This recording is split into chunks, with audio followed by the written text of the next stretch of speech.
Welcome to the Grace Hour Show, a Christian program that takes a dive into our daily challenges and helps us learn our faith in a practical way. I'm Paul Andrulonis. I'm joined by Philippe Serradji here in the studio.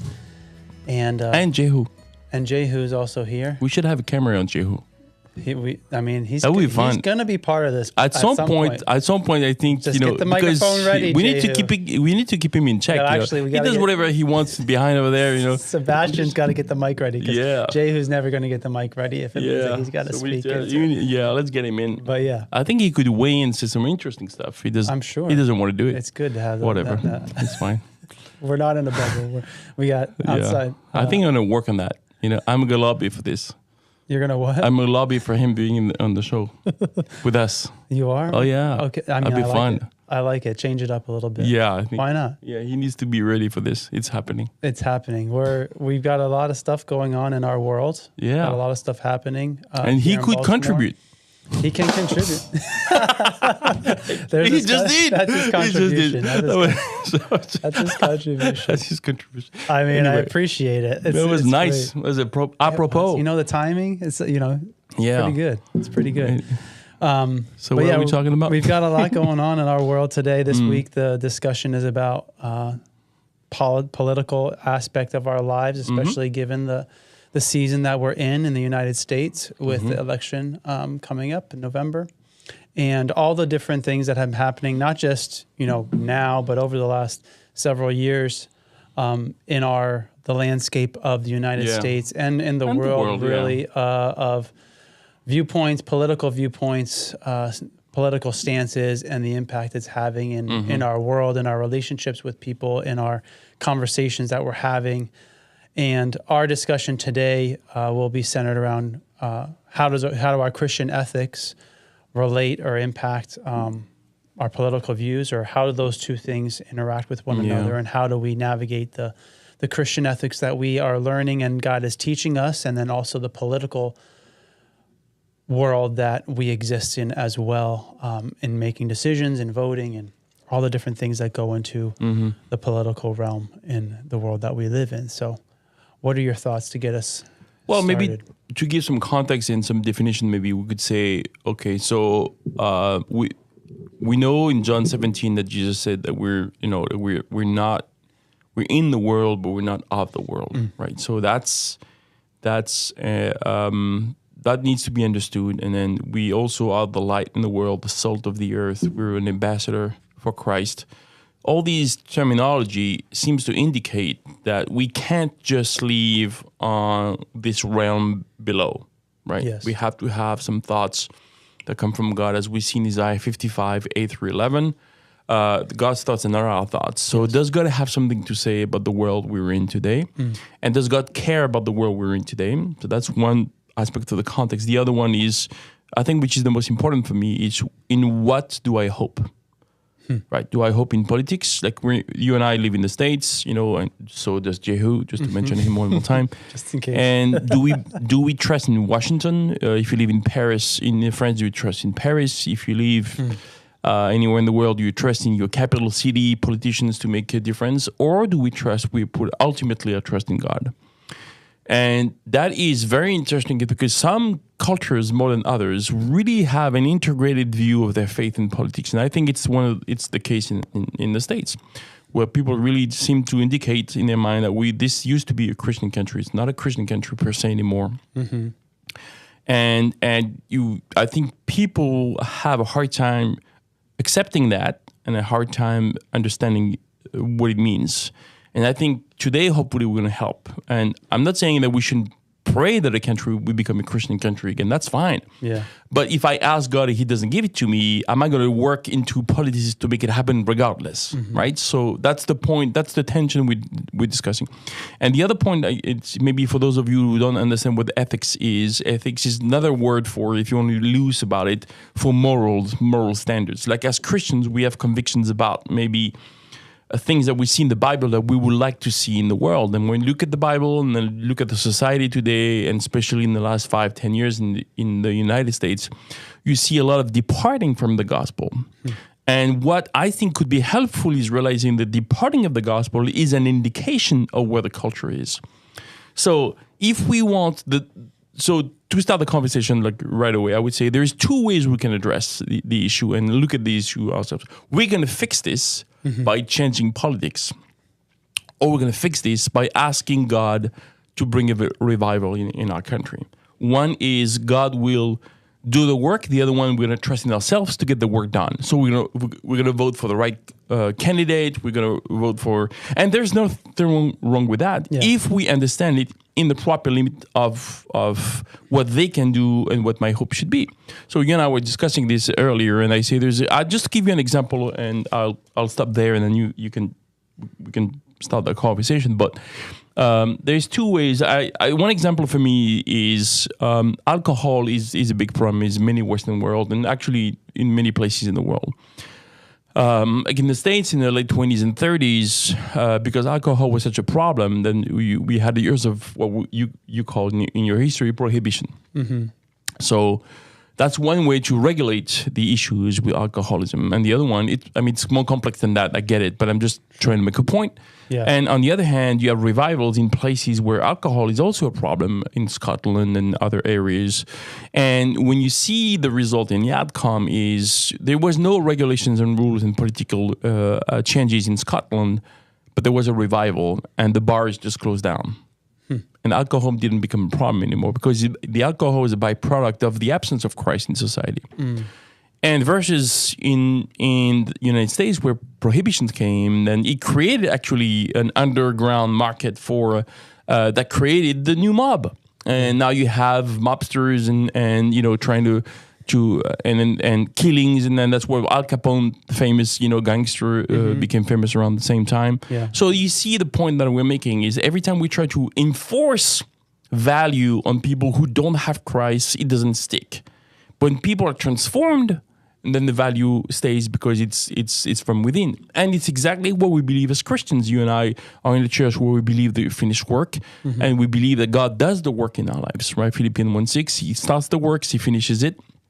But if I think I can change the world around me by enforcing a Christian agenda on non-Christian people, then I'm actually being legalist because I don't give the foundation that allows change to happen. So if I view my political move as this, then I don't understand what my role is on this earth. Yeah, that's that idea of like how the change is going to happen. What is gonna make a difference? Yeah. These are all things that are noble and they are impactful things to be thinking about, especially as it relates to our country, as it relates to our future. And people say, for my children, for the future of democracy, for the future of this or for the future of that. And those are, those ideas and those thoughts are important for us to think about. But again, what are we hoping in, and what is our desire for, and what is our foundation in all of these different things? Is my foundation on an identity that I have, or a party that I relate to, or I am a part of, or registered as, or is it a viewpoint or a standard that I hold to, or something that I'm for, or something that I'm against? What are the things that are foundational in my ethics and that are foundational in my politics and those things? And is it the same? Or is there like, am I one way ethically and a different way politically, or whatever the case is? And what we're saying is those things are kind of adjacent to one another or overlapping one another in a real way. And we were talking about this, I think it applies in this situation, but at the end of Jesus' Sermon on the Mount in Matthew chapter 7, there's 4 verses where it talks about, I'll just read them here. Therefore, whoever hears these sayings of mine and does them, I will liken him to a wise man who built his house on the rock. And the rain descended, the floods came, and the winds blew and beat on that house, and it did not fall, for it was founded on the rock. But everyone who hears these sayings of mine and does not do them will be like a foolish man who built his house on the sand. And the rain descended, the floods came, and the winds blew and beat on that house, and it fell, and it was, and great was its fall. And in these verses, I've been thinking about this for like a couple of months, just thinking about this idea. In these verses 24 and verses 25 and verses 27, there's 3 things that are in this situation, in this story, that are similar between both of the people that built their house. It's raining, it's flooding, and it's windy for both of them. And I liken that to this situation where in our ethics and in our politics, we could say, man, I wish it wasn't raining over here and it was not raining over there on that other person that's having success or whatever. It's like, but the reality is it's raining and it's windy and it's flooding on everybody. Yes. And we can try to think that our situation is worse. We could think that our situation is, when we look introspectively, we could say, man, everything just keeps flooding in. The wind won't stop. The rain won't stop. The reality is it's rainy and it's windy and it's flooding for both sides of the political system, for everybody in the world. There is something that's happening, and there's something that is we're all struggling with, or we're all going through it, using that term. We all have these things happening in our lives. Nothing is, but what is my foundation that I'm standing on, and the foundation that my life is based on in all these things? How do I know what decision to make? It's rainy and windy, and this foundation that, the foolish man built his house on the sand, and the wise man built his house on the rock. And as you were saying, is my hope in something that is shifting, something that is going to change, something that is temporary, that is going to go away, or something that will be removed in years or however long? Or is my foundation is something that is eternal, something that is real, something that is true, and something that I will never get to the bottom of, which maybe that's something that's difficult for some people. How can my foundation be on something that I can never fully know? It was like, in my mind, that's better than knowing the end of the thing that I have, my foundation in my life is, because I know when it's going to fail. If I don't know the end of God and what his who he is, and I wanting to get to know him more and more, so one day I will see him, that gives me more confidence in him in a way, because I won't know the signs of when he will fail, because he will never fail. So what is our hope in? What is our foundation in our ethics and in our politics? That's an important thing, because the reality is the grass isn't always greener on the other side. The rain is falling, the wind is blowing for everybody in all these situations. Bad things are happening, good things are happening in different situations, but we can be very focused on ourselves and miss the other things that are happening, or downplay the things that are happening in other people's lives, or the other side of the aisle, or however you want to put that, because of my introspective viewpoint of my life and what I'm doing and what my decisions are, and what is the foundation of that. So yeah, and I think I understand, we understand what most people will realize. Okay, well, I leave this country, whatever the country you're living in. I see some people just writing from Vietnam. And, sometimes we see people, from other countries. Actually, if you are from a different country, you're listening, would be interesting to know. But the point is, whatever our context is, there is one truth that is across every border, is my hope is in Christ. And it's interesting, I want to say something that might shock some people, because, we love, like I come from a free country, of course, in many ways it's as rich as you would see in the United States, because it's the fifth economy in the world. It's a small country compared to the United States. There's 65 million people. It's France. But on the other hand, what's interesting in that way is like the form of democracy we enjoy. Could I defend this form of government biblically? I can't. There's no democracy in the Bible in one way. So the point is, what I've known is what we have as a promise is we are in the fallen world.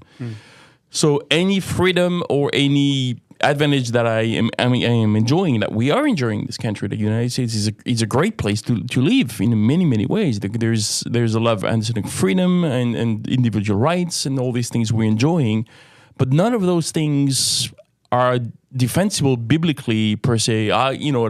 Like I could claim as a free man that that this is the way God intended things to be.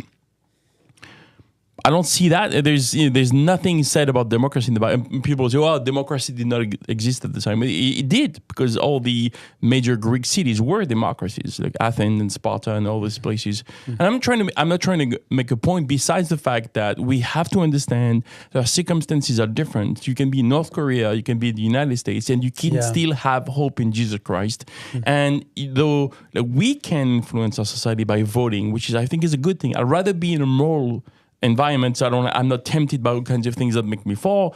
But on the other hand, God is less interested in the political environment we're in versus the the spiritual environment we're in. And the point basically is, I'm going to read something from Martin Luther, who came up with this concept. Well, didn't come up, but he explained this concept of the understanding of the two kingdoms. Right? So you have the kingdom in heaven, you have the kingdom of the earth. Yes. And they will only match when Christ comes for the millennium. And neither you, I, or anyone is supposed to work for the coming back of Christ in the sense. So I'm going to vote somebody in, so that will usher in Christ. This is not how it works. So he said, well, this is the kingdom, right? And this is what he says also. But you have to take heed and first fill the world with Christians before you attempt to rule the world in a Christian and evangelical manner. Meaning the mistake we can make as Christians in not realizing that my goal is not to rule the world like if it was a Christian world, but to make sure that people get saved before we rule it in a Christian way, right? It's just like saying, well, like I don't need to teach the gospel or preach the gospel at GGCA, a Christian school. We just have to have Christian rules in it. No, if those kids follow the rules but they don't find Christ, then they will leave for good because they only find his legalism. So the mistake we make, I think the good thing is realizing I can have, as a citizen of the country, I can have a political influence, and I want to be able to exercise that right, absolutely, because this is a God-given right in the context I'm in. On the other hand, if I think this will fix the issue of morality, or that I wish that my country would impose a Christian morals on non-Christian people, that is exactly what happened in the 80s and 90s. And that's why there's a big shift of culture, I think, in the United States between people that were... Because, okay, I'm going to say something that interesting. So obviously I have an accent, so I'm not from here. The first time I came here in the States, I was 17 years old. I was doing not a world tour, but I was traveling around, many places. And what's surprising to me, coming from an atheistic country like France, is how many people say, God bless you, whatever. God was a big part of the conversation. I'm talking in 1989, it's a few years ago. And that was surprising to me. Everybody's nice, everything. Yeah. And then, and now it's different. If you say Merry Christmas, you're insulting people. You should say Happy Holidays. How did that happen? Right? Yeah. From 1990 to 2020, roughly, in 30 years. How did the whole shift happen in one generation? And I believe that's just me, because people were under a moral standard but didn't have the heart to follow Christ. That's why the culture changes so fast. My country in France has been a secular country for more than 100 years. We voted a clear separation of church and state in 1905 in France, where there was a violent separation. There was fights and there was, kinds of things. So it was 120 years ago. And France was way more secular than the United States until 20 years ago.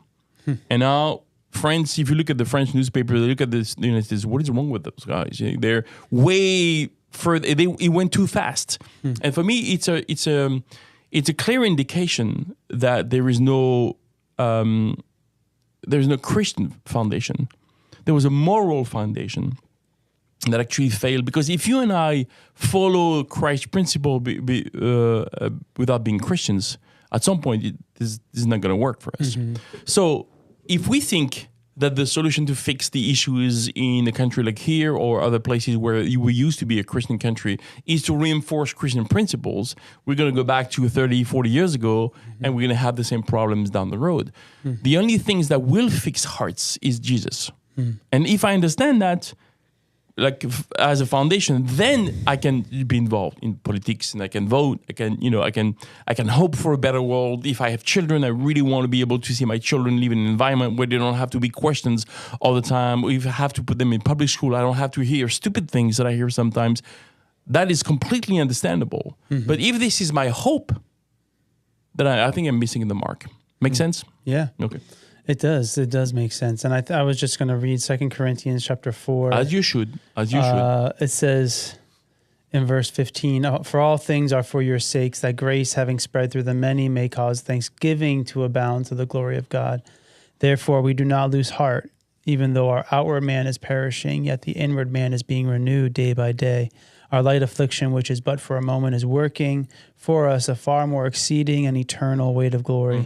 We do not look at the things that are seen, but at the things which are not seen. For the things which are seen are temporary, but the things which are not seen are eternal. Like going back to like what you were saying, like the hope that I have, and what am I hoping is something that is seen? Is it something that is temporary? Is it something that is, or is it something that is eternal? Something that is unseen? And like in the perishing of the outward man, like thinking about, you were talking about different societies or different contexts that exist. How much of an impact can the society or the political structure of the location where I'm in, how much can that impact my spiritual life?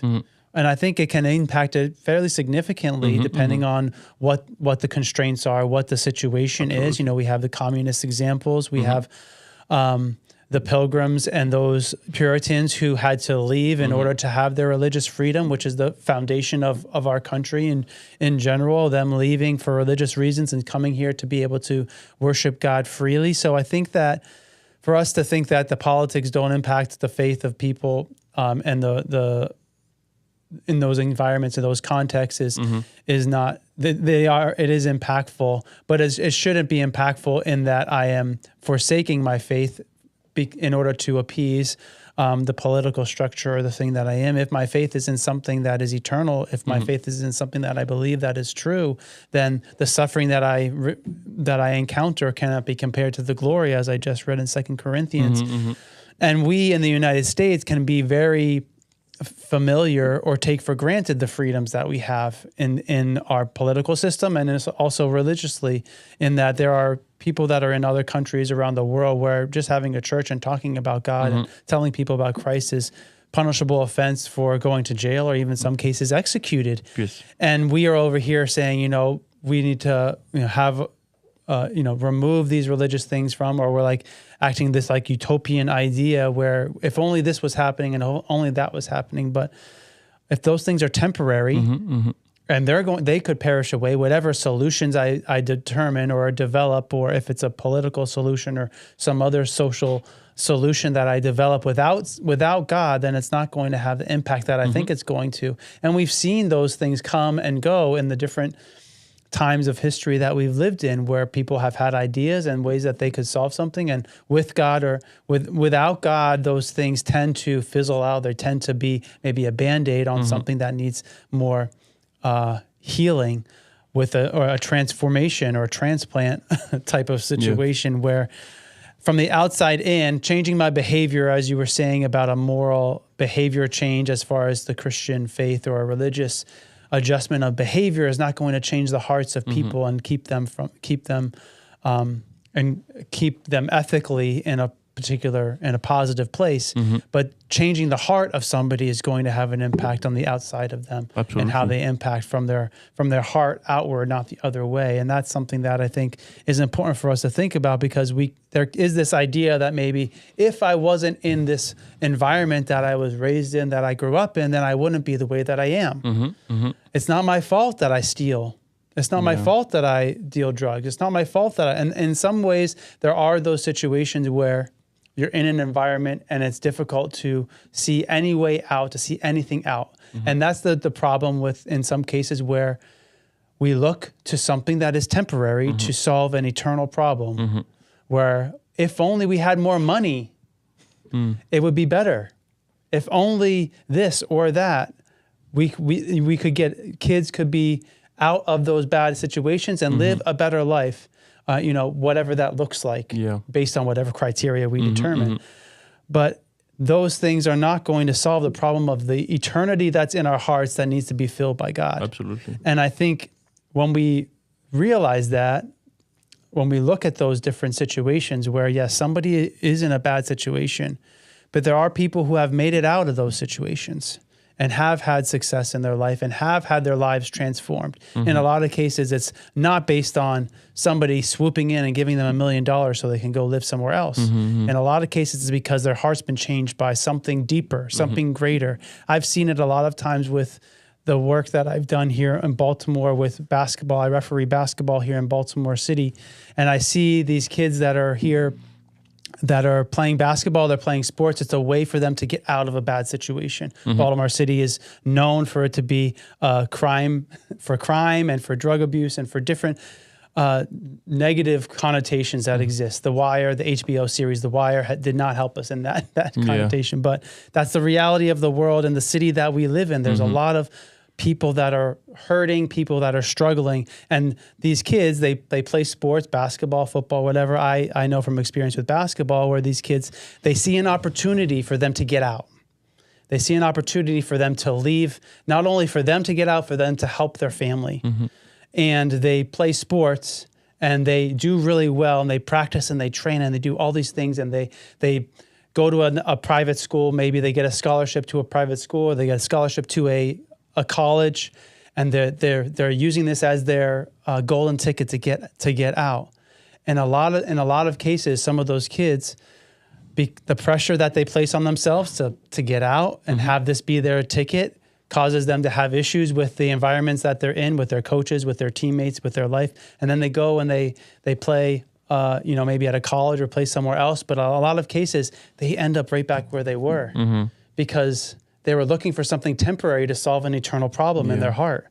And sports can be something that kids can use that as their way to get out, as their way to be removed from that thing. But the reality is that it's something deeper than just what money can solve or what success can solve or any of those things. It's got to be something more than that. And I think when we look to solve eternal problems with temporary solutions, that's when we have the difficulties, when we see the failures, when we see the depravity, we see the issues that exist in ethically and morally, because now that didn't work. Well, now I have no hope. I'm just back where I started and I missed my chance. I missed my shot. And how much more am I defeated at that point? And that's just an example, but I think it's a real one in that whatever, fill in the blank with whatever you want. I have an opportunity to get a good job, or I have an opportunity to travel and go somewhere, and how much weight and how much pressure that puts on me as an individual to make that happen, when there is a freedom and there is a peace and there is an opportunity for God to change my heart and then therefore change my interaction with the environment around me as a result of that. Yeah, I mean, this is a great point you're making. I think it applies in so many things, in the sense that as we can be in a situation, and I think as Christians, we're bothered by the world the way it is. Like, there's no reason why we should look at the world and be okay with it. That's not what we're saying, But if we're saying is that as Christians, if we don't bring, it's just like you don't light up a light and put it under a bushel. Yes. Okay, we don't that. Yeah. But the point, if I think that I will help fix people with a social gospel, or if I, compare to, instead of bringing Christ, or with a Christian agenda for politics instead of bringing Christ, then I am putting my distinctive light under a bushel. Because what people, solutions for political issues, everybody has one. But who has Christ? So if as a Christian I am in this arena of the political scene where I'm trying to fix political issues without bringing Christ, then I'm not being an ambassador anymore, right? I'm not trying to be like, imagine I'm a French citizen, I'm sent to a country to be an ambassador, and when I get there, I'm the best way for me to fix the issues over here, which is not my role, right? I'm going to run for office. No, you don't belong here. This is not. I'm going to run for office. That's I'm going to enforce on things, the issues that I know to be the right one, and then it doesn't work. So I'm not saying again that Christians shouldn't run for office. This is great if you've got leads you there locally, or like it could be as small as the HOA board of your neighborhood, all the way to the presidency. And I think these things are great. And again, we rather see moral politicians and people in place that love God and show Christ in their endeavors. That is a great way to showcase our faith. But trying to fix issues but not bringing Christ into the arena, it's a big mistake we can make. And I think in one way, like Acts 5, when Peter is asked the question to shut up or go to jail, he asked a very simple question: which is better, obey man or obey God? And I think this is what we're talking about here. Yeah. So when I have a chance, like for example, like in 2020, where there were shutdowns and churches closed because of COVID, our church had to make a decision, and the decision hopefully, should hopefully shouldn't be made politically, but of course it weighs in. But the final decision at the end for us as leaders in the church has nothing to be with motivated with the First Amendment of the Constitution allows me to. Yes, of course it does. But then if that's the argument, then the First Amendment doesn't apply to Germany. So how do we do this? The argument really is very simple, is that we have to assemble. This is a biblical mandate. So who are we? And number two, okay, because in the conversations with the authorities, okay, but you can't assemble. We have to assemble. So it's our right. We have to. And then let's find a way to do it, safely. Okay, well then, if people don't wear masks in the church, we have to kick them out. And no, we don't do church discipline based on political mandates. We do church discipline, which is kicking somebody out of the church in a due process because of sin. And that's not a sin. Oh, okay, we understand. So then there's a compromise and we move on. But it was not politically motivated. It was the fact that who are we going to obey? Men? But on the other hand, we can do things in wisdom. And I think that's one example, which is a very good example, where when Peter in Acts 5 was made, was pushed to making a decision, well, just render to Caesar what's Caesar's and render to God what's God's, And I think it's a good way to think. In almost next month, like in November, there's the big election that happens every 4 years in the United States, with the presidential elections and other elections as well. But yeah, I think do we have senators also running? Yeah, we have some senators. Do we have some governors maybe also? Like, it's a big election for the country. Yeah. But then my motivation has to be, I'm thinking with God, and also not being so passionate in thinking that this is God's candidate. I cannot think this way. Yeah. This is a guy, this is a girl, whoever, is running for president. They have their realm of influence.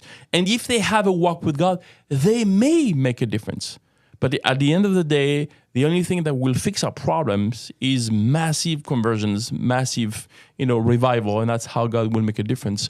And if I don't understand this, I might misplace my hope in Washington or Paris or whatever, and that's why I think we have to understand. And the connection between ethics and politics, this is exactly this. Do I want the country I'm living in or I'm a citizen of to be morally upward? Yes. But does the end justify the means? Absolutely not.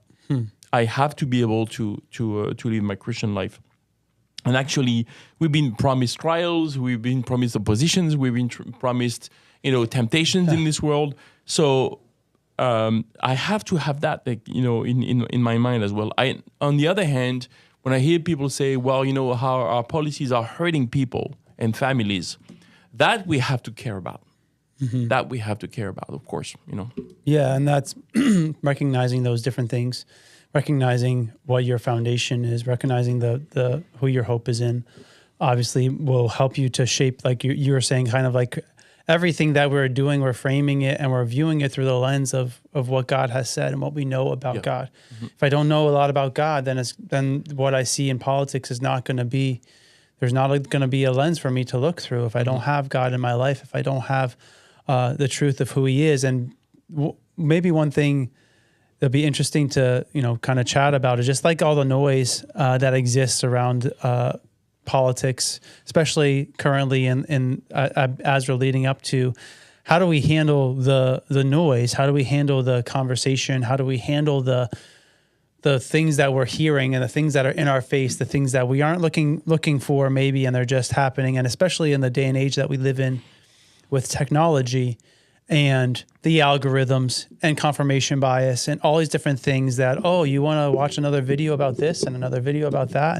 And it kind of just you get ramped up in this. And I think it's an important factor in us thinking about ethics and politics is like, how much am I feeding into the noise of the machine of the political structure? And do I recognize that the pull that it has on me, and in some cases maybe my willing following of this and being a part of this thing, or am I unplugging from that environment and thinking with God as it relates to these different things in my life? Because especially in the 24-hour news cycle that we live in, there's always a video, there's always a podcast, there's always something that I can listen to that's going to affirm the things that I'm thinking or make me frustrated because they're the opposite of that. And I think in these things we have like the relational element that we have to consider in the ethics and in the politics. Like the point of us is, the relationship that we are designed for and interacting as human beings,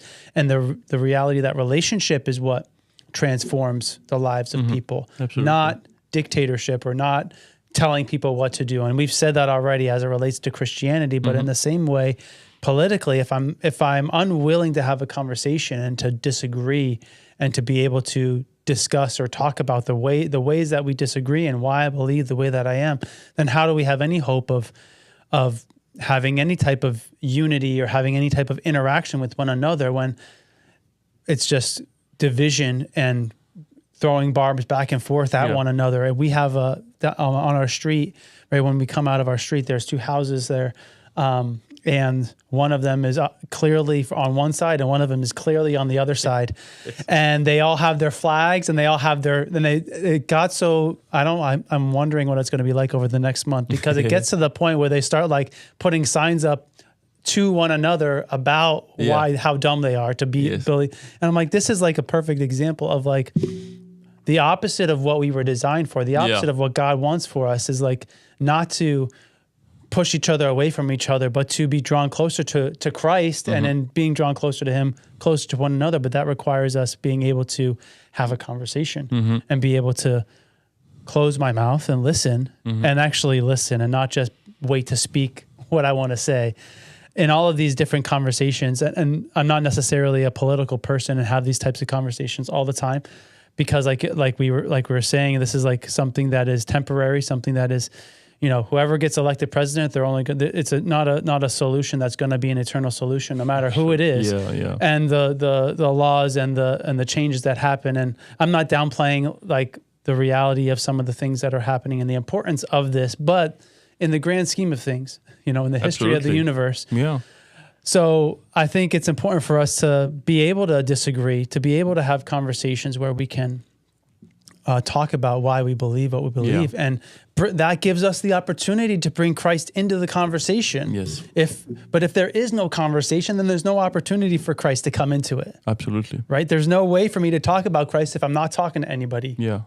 Like I know what I believe, and I have my belief, but if I'm not willing to like at least hear somebody out or to talk with them, and who knows what the situation is.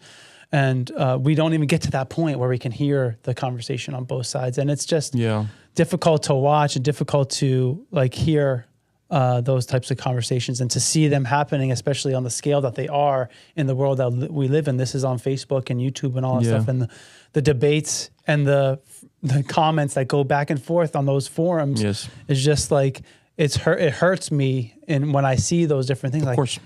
Okay, can we have a cup of coffee and like talk about like why you're so mad at me and why you're using all caps when you're commenting on my Facebook post or whatever it is? It's like let's relate to one another.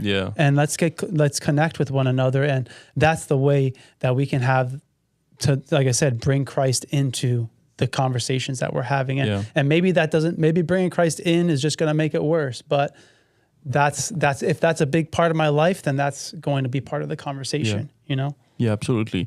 And I think it's the point being, I think it's just saying I mean, for me, it's like, I'm not like very active on social media, but I know, and some Christians that I mean, I don't want to say too much because people can feel targeted, but it deeply bothers me. And it's just me. I'm just one guy here, so I have the mic, so I'm sharing my issues with it, and maybe Jehu is going to fire me at the end of this show because I had to bring him up one more time. He almost finished, and I thought, he's Jehu over there. Jehu uses all caps. Everything, he uses all caps. Like I hate that.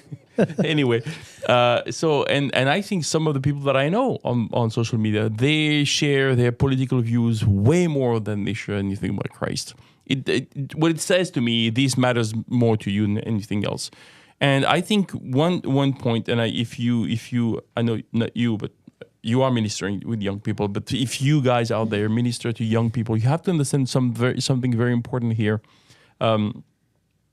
that when you put emphasis on political views and issues, especially during election times, what you're sending as a message is these points that I'm making on political issues are part of my core convictions as a Christian. That's what makes you a believer.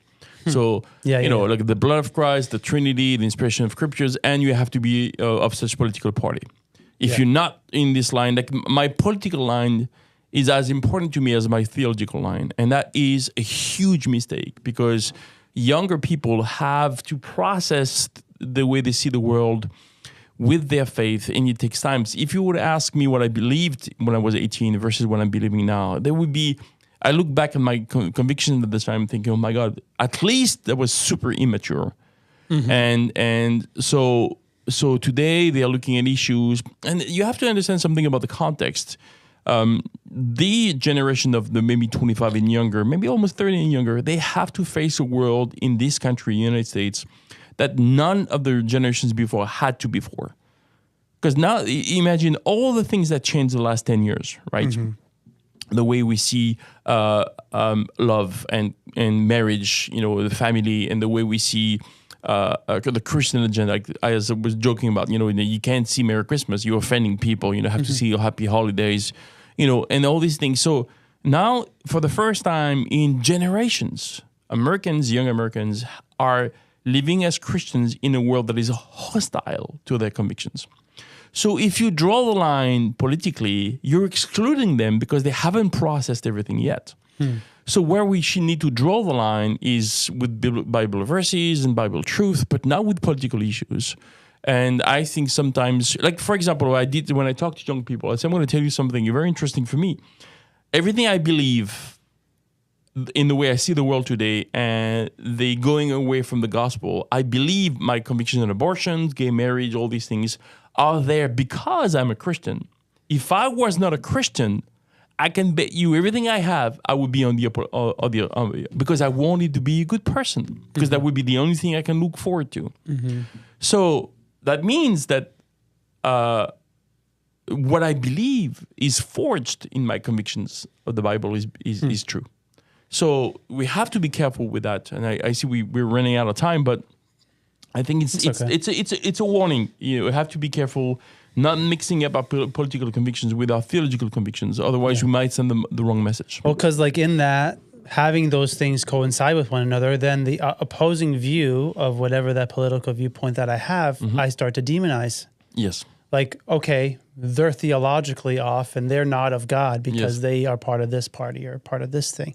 And now, so I think like that's what we want to be, not putting things that should not be part of our theological or part of our foundational elements for our life in something that is temporary, something that is not going to, not meant to be there, not something that is meant to be there, and have that impact the way that we see the world ethically or politically. And I think it is important, as you were saying, because a lot of young people have like questions of, and I think generationally we have these different things where I was reading this book on morality, as I mentioned before, and they have like some moral foundation theory. I don't know if you've ever heard of that or talked about that, but just there's like, they use 5 different categories for the moral foundation that people have, and different people value different things. There's different tastes. There's different things that people care about more than others. And